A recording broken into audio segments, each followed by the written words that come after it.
नमस्कार। कक्षा 10 विज्ञान पाठ 4 पार्ट 2 में आज हम पढ़ेंगे आरएच कारक के बारे में, रुधिर लयनता, इसके अलावा गर्भ रक्ताणुकोरकता, रुधिर वर्ग का आनुवंशिक महत्व क्या होता है, इसके बारे में।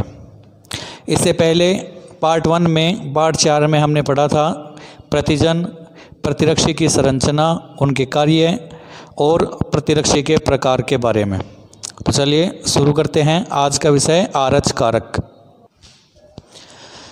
चलिए बात करते हैं आरएच कारक की। सबसे पहले बात करते हैं कि आरएच कारक होता क्या है। तो हम बात करेंगे आरएच कारक क्या होता है। तो सबसे पहले देखें कि 417 अमीनो अम्ल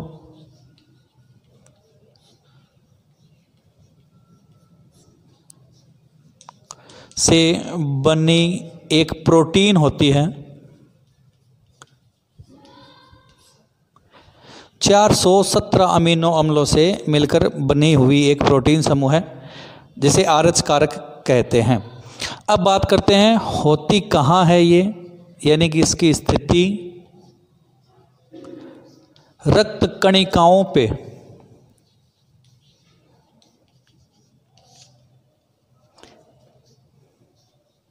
रक्त कणिकाएं जिन्हें हम आरबीसी कहते हैं और डब्ल्यूबीसी जो होती है, आरबीसी डब्ल्यूबीसी, उनकी सतह पे ये पाया जाता है। आरएच कारक रक्त कणिकाओं डब्ल्यूबीसी आरबीसी की सतह पर पाया जाता है, यानी उन पे स्थित होता है। उसके बाद में है प्रकार। आरएच कारक 5 प्रकार के होते हैं। आरएच डी, आरएच सी, फिर RH small C, RH capital E और आरएच स्मॉल ई। ये 5 प्रकार के आरएच कारक पाए जाते हैं। मुख्यतः से ये 2 प्रकार का होता है। इसका संगठन जिसके आधार पर प्रतिजन की उपस्थिति और अनुपस्थिति के आधार पर इसे 2 भागों में बांटा गया है। उपस्थिति और अनुपस्थिति के आधार पर जिनमें ये, यानी कि जिन आरबीसी सतहों पर ये पाया जाता है उसे हम आरएच पॉजिटिव यानी कि धनात्मक कहते हैं, और जिनमें ये नहीं पाया जाता हो आरएच कारक उन्हें हम आरएच माइनस या आरएच ऋणात्मक या नेगेटिव कहते हैं। विश्व में सर्वाधिक रूप से आरएच धनात्मक वाले लोग पाए जाते हैं, अर्थात 85% लोगों में आरएच कारक प्लस यानी कि धनात्मक पाया जाता है और शेष 15% में माइनस पाया जाता है, यानी ऋणात्मक वाले होते हैं। इन आरएच डी के जो 5 प्रकार हैं, आरएच डी, आरएच सी, फिर स्मॉल सी, ई, कैपिटल ई और स्मॉल ई। इन 500 में से जो मुख्य है या जो सबसे ज़्यादा इम्पोर्टेंट या सबसे ज़्यादा मुख्य प्रकार होता है या सबसे ज़्यादा प्रकार वाला पाया जाने वाला आरएच कारक कहता है, वो होता है आरएच डी। सबसे ज़्यादा आरएच डी पाया जाता है। क्यों पाया जाता है? क्योंकि आरएच डी जो होता है वो सर्वाधिक प्रतिरक्षा जनी होता है, जिसका कारण है सर्वाधिक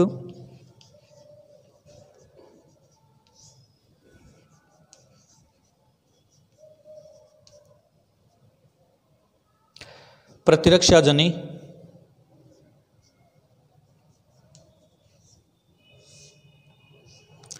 यानी कि इम्यूनिटी सिस्टम को ज़्यादा मजबूत करने वाला होता है, इसलिए सर्वाधिक रूप से आरएच डी पाया जाता है। और यदि तुलना की जाए तो सबसे कम जो होता है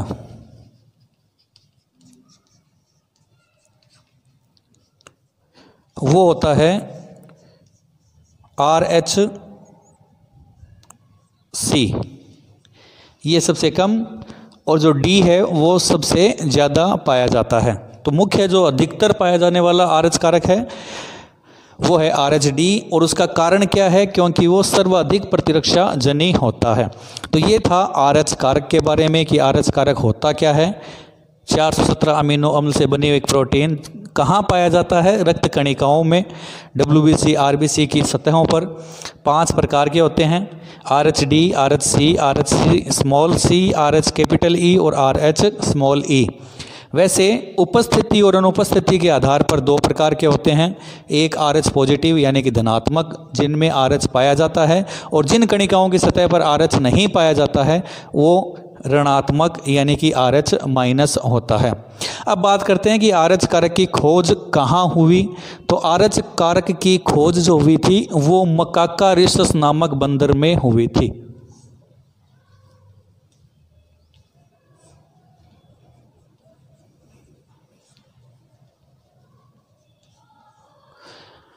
मकाकारिसस नामक बंदर में आरएच कारक की खोज हुई थी। देखें, नहीं दिख रहा हो तो थोड़ा पीछे।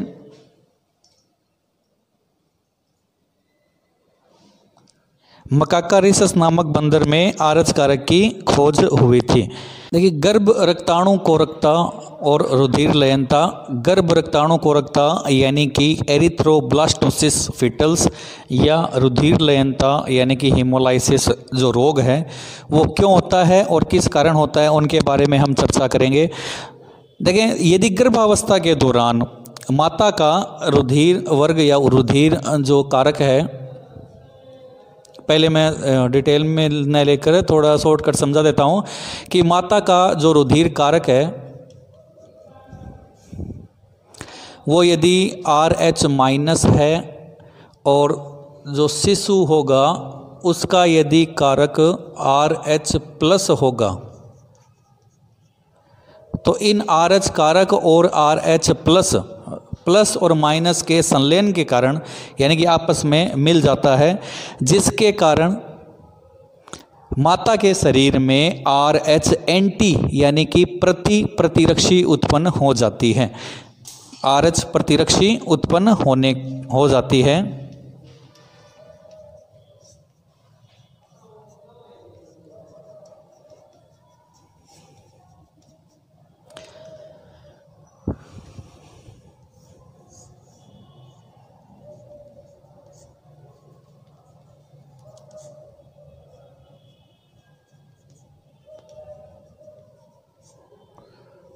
प्रथम प्रसव के समय माता का आरएच कारक माइनस यानी ऋणात्मक और शिशु का आरएच कारक धनात्मक मिलने से माता के शरीर में RH प्रतिरक्षी उत्पन्न हो जाती है,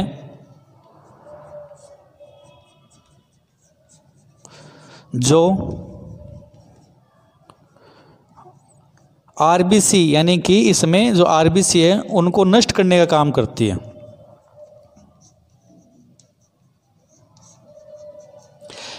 ये तो था प्रथम प्रसव के दौरान।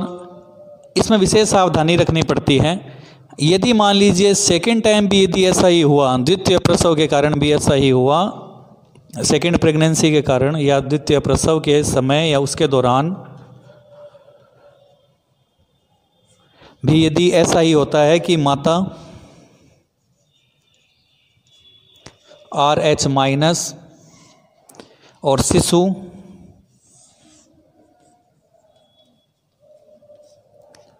RH पॉजिटिव होता है, उनके वापस मिलने के कारण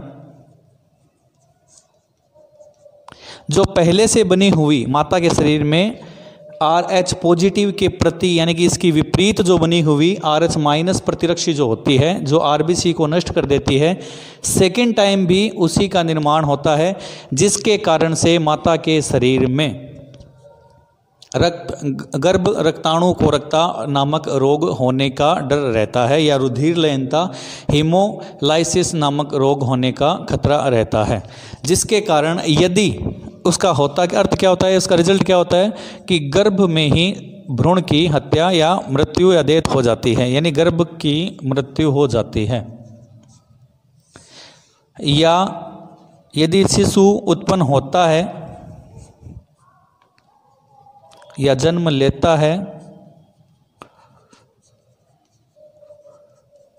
तो वह बहुत ही कमज़ोर यानी दुबला पतला या आनुवांशिक रोगों से उत्पन्न होता है, यानी आनुवांशिक रोग के साथ होता है।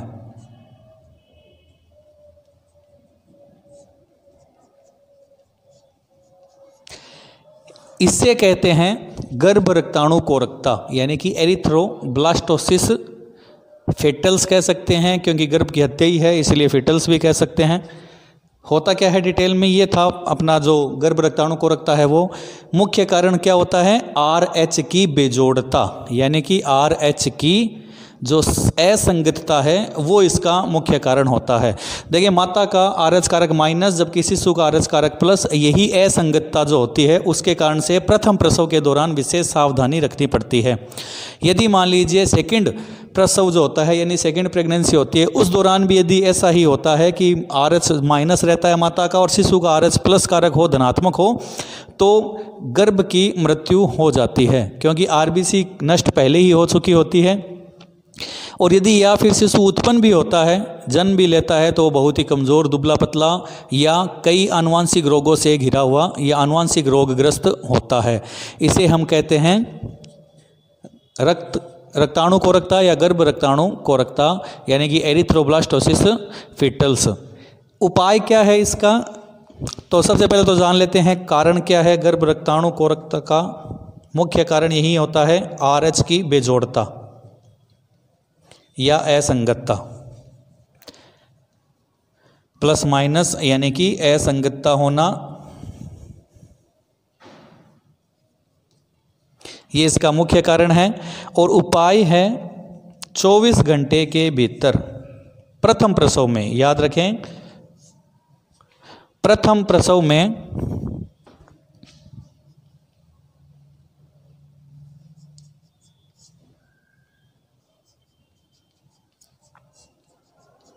के दौरान 24 घंटे के भीतर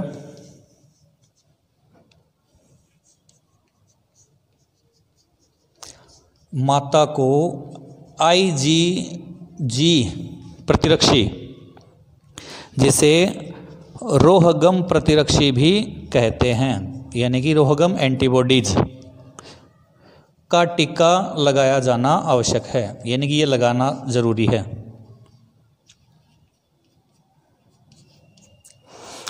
तो गर्भ रक्ताणु कोरकता माता और शिशु के RH कारक की असंगतता के कारण होने वाला रोग है। उपाय है प्रथम प्रसव के भीतर, यानी प्रथम प्रसव जब होता है उसमें 24 घंटे के भीतर यानी 24 घंटे के अंदर माता को IgG प्रतिरक्षी, जिसे हम रोहगम प्रतिरक्षी भी कहते हैं, उसका टीका लगाया जाना चाहिए। ये था गर्भ रक्ताणु कोरकता। इसके बाद हम पढ़ेंगे रुधिर वर्ग का आनुवांशिक महत्व क्या होता है, इसके बारे में नोट करें। रुधिर वर्ग का आनुवांशिक महत्व जानने से पहले रुधिर वर्ग क्या होता है उसके बारे में जानें। और इससे पहले भी एक वीडियो बनाया जा चुका है परिसंचरण तंत्र में रक्त का जो प्रकार था उसके रूप में, कि रुधिर वर्ग जो होते हैं वो 4 होते हैं जिन्हें ABO से दर्शाया जाता है। रुधिर वर्ग A, रुधिर वर्ग B, रुधिर वर्ग O और रुधिर वर्ग AB। नाम के आधार पर ही इनमें प्रतिजन पाया जाता है। जिनमें प्रतिजन A पाया जाता है और प्रतिरक्षी B पाया जाता है तो वो समूह होगा A। इसी तरह रुधिर वर्ग यानी कि ब्लड ग्रुप B में B प्रतिजन पाया जाता है और प्रतिरक्षी A पाया जाता है। O समूह में AB प्रतिजन दोनों पाए जाते हैं, अर्थात AB दोनों नहीं पाए जाते प्रतिजन, और प्रतिरक्षी दोनों ही पाए जाते हैं AB के रूप में। जबकि AB समूह में AB प्रतिरक्षी नहीं होता, जबकि AB प्रतिजन पाया जाता है। तो ये 4 जो समूह हैं वो दिए गए थे कोललैंड स्टेनर के द्वारा, ये भी पहले से ही बताया जा चुका है। इसका महत्व क्या होता है हमारे जीवन में, आनुवांशिक महत्व क्या है, उसके बारे में हम चर्चा कर रहे हैं। देखें, सबसे पहला है पैतृक संबंधी विवादों को हल करने में ये रुधिर वर्ग काफ़ी ज़्यादा इम्पोर्टेंट होता है। अर्थात कोई जायदाद या वसीयत या कोई भी पैतृक विवाद हो उसको हल करने में संतान की और उसके गार्जियन या कोई भी हो, विरासत कोई भी हो, उनका ब्लड ग्रुप जांच करके या DNA टेस्ट करके उन विवादों को हल किया जा सकता है। दूसरा है आनुवांशिक रोग जैसे कि हीमोफीलिया हो यानी हाथीपांव हो, फीलपांव हो, या रुधिर लयनता जो हमने अभी पढ़ा था, उसमें भी रुधिर वर्ग का आनुवांशिक महत्व बहुत ज़्यादा है, क्योंकि उसी में रुधिर का वर्ग जांच करके ही सही रूप से उसको वर्ग चढ़ाया जाता है। अर्थात रुधिर वर्ग जो ABO या ABA 4 समूह हैं, वो उनमें से कौन जो रुधिर चढ़ाना जाता है या रक्तदान किया जाता है वो सावधानी पूर्वक किया जाता है, यानी कि उनका ब्लड ग्रुप एक जैसा हो तभी ये संभव है। रुधिर लयनता में भी उपचार के रूप में हमने अभी पढ़ा था कि रोहगम प्रतिरक्षी का टीका लगाया जाना चाहिए, या फिर इसके अलावा रुधिर वर्ग की जांच करके बच्चे को या शिशु में पूरा रक्त ही बदला जाता है, रक्तदान द्वारा दूसरा रक्त ही चढ़ाया जाता है। तो ये भी रुधिर वर्ग का आनुवांशिक महत्व होता है। इसी तरह तीसरा है रक्तदान में सहायक, जैसे कि अभी कहा था कि रक्त वर्ग जो है या रुधिर वर्ग समूह है या ब्लड ग्रुप की जांच करके सही रूप से रक्तदान करने में भी रुधिर वर्ग काफ़ी ज़्यादा इम्पोर्टेंट या आवश्यक होता है। इसी तरह नवजात शिशुओं की सुरक्षा करने में और उनके शरीर में प्रतिरक्षी उत्पन्न करने में भी रुधिर वर्ग या रुधिर वर्ग का आनुवांशिक महत्व होता है।